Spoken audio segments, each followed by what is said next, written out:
इस सेशन जिसकी शुरुआत आज से हो चुकी है जम्मू कश्मीर असेंबली के अंदर, अब बाकायदा शुरुआत होनी चाहिए और करने की तैयारियां भी हैं। हंगामा होगा कि अनएम्प्लॉयमेंट एक मसला है।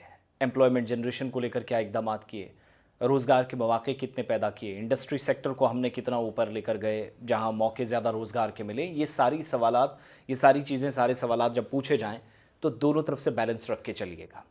बीजेपी के मेंबर्स से और लीडर ऑफ अपोजिशन से पूछा गया कि कौन से ऐसे मुद्दे हैं, कौन से ऐसे मुतालबात हैं या डिमांड्स हैं जो आप सरकार, जो आवाम की हैं और सरकार के नोटिस में लाएंगे कि आप ही ने ये डिमांड्स पूरी करने के लिए कहा था असेंबली में। तो जवाब मिला, प्रायोरिटी हमारी रोज़गार है। तो मैं सिर्फ याद दिला दूं सुनील शर्मा साहब, आपका तो वैसे रोज़गार से कोई लेना देना है नहीं, ना आपकी पार्टी का, लेकिन फिर भी जब आपने रोज़गार की बात की है तो आपको याद दिलाता चलूं कि कोई तीर पिछले 10 और 11 सालों के अंदर नहीं मारे गए जहां आप अपनी पीठ थपथपा सके, वेदर आपकी और पीडीपी की गवर्नमेंट हो या फिर एलजी एडमिनिस्ट्रेशन, जिसके आप बार बार कह रहे हैं कि सब कुछ ठीक है, ऑल इज़ वेल, हमने एलजी साहब ने ये कर दिया वो कर दिया। फोर्थ क्लास नौकरियां जो आज प्राइम मिनिस्टर दे रहे हैं, जो कल तक क्लर्क्स बैठकर बांटते थे सरकार के आदेश पर, आज जॉब मेला उसके नाम पर लगता है, ये छुपाने के लिए कि सालाना वो जो 2 करोड़ नौकरियों वाला वादा था उस पर केंद्र सरकार से कोई सवाल ना पूछे। तो जम्मू कश्मीर में तो आपने बेड़ा ही गर्क किया, बाकी छोड़ दीजिएगा। और उसके बाद कहा गया कि हमारी प्रायोरिटी है। बिल्कुल आपकी प्रायोरिटी, आपकी प्रायोरिटी हम जानते हैं। फाइनेंशियल अकाउंट्स असिस्टेंस, एग्ज़ाम हुआ, बाद में घोटाला। जम्मू कश्मीर पुलिस कांस्टेबल्स की भर्तियां कंट्रोवर्सी घोटाले के जरिए खड़ी की गई।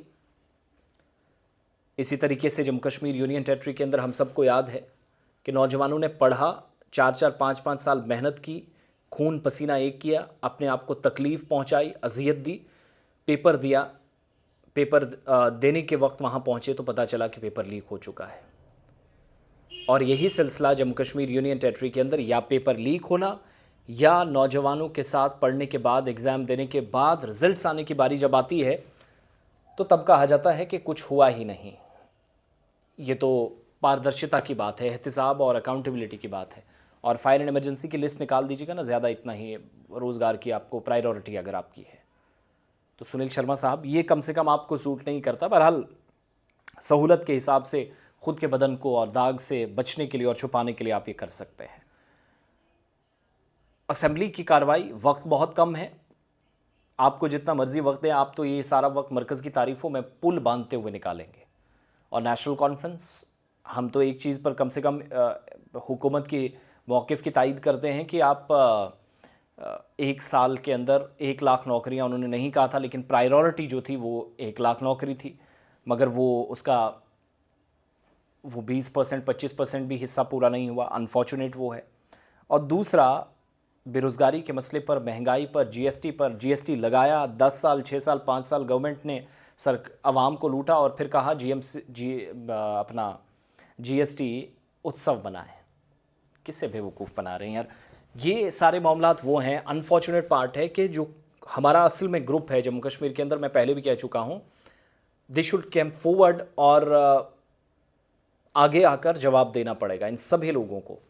गवर्नमेंट एनसी की पहले भी रही, आज भी है, कांग्रेस भी रही, पीडीपी को जब मौका मिला बीजेपी के साथ कुछ नहीं कर पाई, और आज सुनील शर्मा साहब भी यही कह रहे हैं। तो सिंपल सी बात है, एम्प्लॉयमेंट जम्मू कश्मीर के अंदर मुसलसल बढ़ती है। और जवाब क्या देते हैं, पूछा जाता है तो एलजी साहब भी बड़े गर्व के साथ कहते हैं कि नौकरियां सरकार में मिले यही रोज़गार नहीं होता है, रोज़गार के मौके पैदा करके वो भी नौकरी होती है। तो फिर ये कह देना कि आप 5वीं तक पढ़ें, 8वीं तक पढ़ें, यही क्राइटेरिया होगा, बाद में इंडस्ट्री यूनिट लगवाकर हम देंगे, तब हम मानेंगे कि आप अपने अखराजात पर सब कुछ दे रहे हैं, 8वीं या 9वीं वाले को भी आप इंडस्ट्रियल यूनिट सेटअप करके देंगे।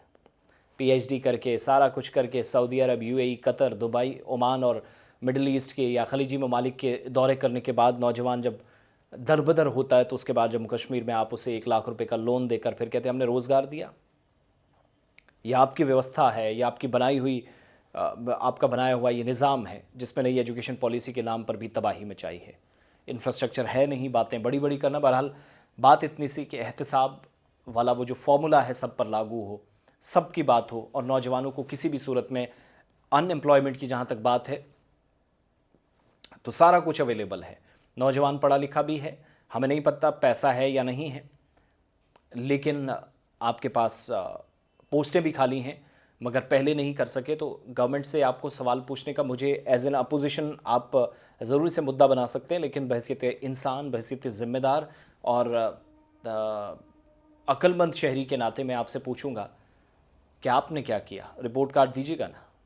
आपने तो इस स्तर पर लाकर खड़ा कर दिया। मैं पहले बोल रहा था 4th क्लास जॉब्स मिल रही हैं, प्राइम मिनिस्टर वर्चुअली तकरीब करवा रहा, प्रोग्राम करवा रहा, कार्यक्रम पूरे देश के अंदर करवा रहा है। तो इसका मतलब ये है कि अब ये आपके लिए फेस सेविंग है, जबकि असल में प्रायोरिटी आपके लिए ये नहीं है। बाकी आप रिलीजन पर करें, फलाने पर करें, ढिमकाने पर, एनसी हारे, कांग्रेस हारे, जो मर्ज़ी करें वो आप अपना काम करते रहें, लेकिन ये सारा सिलसिला है। बहरहाल होप सो चीज़ें थोड़ी दुरुस्त हों।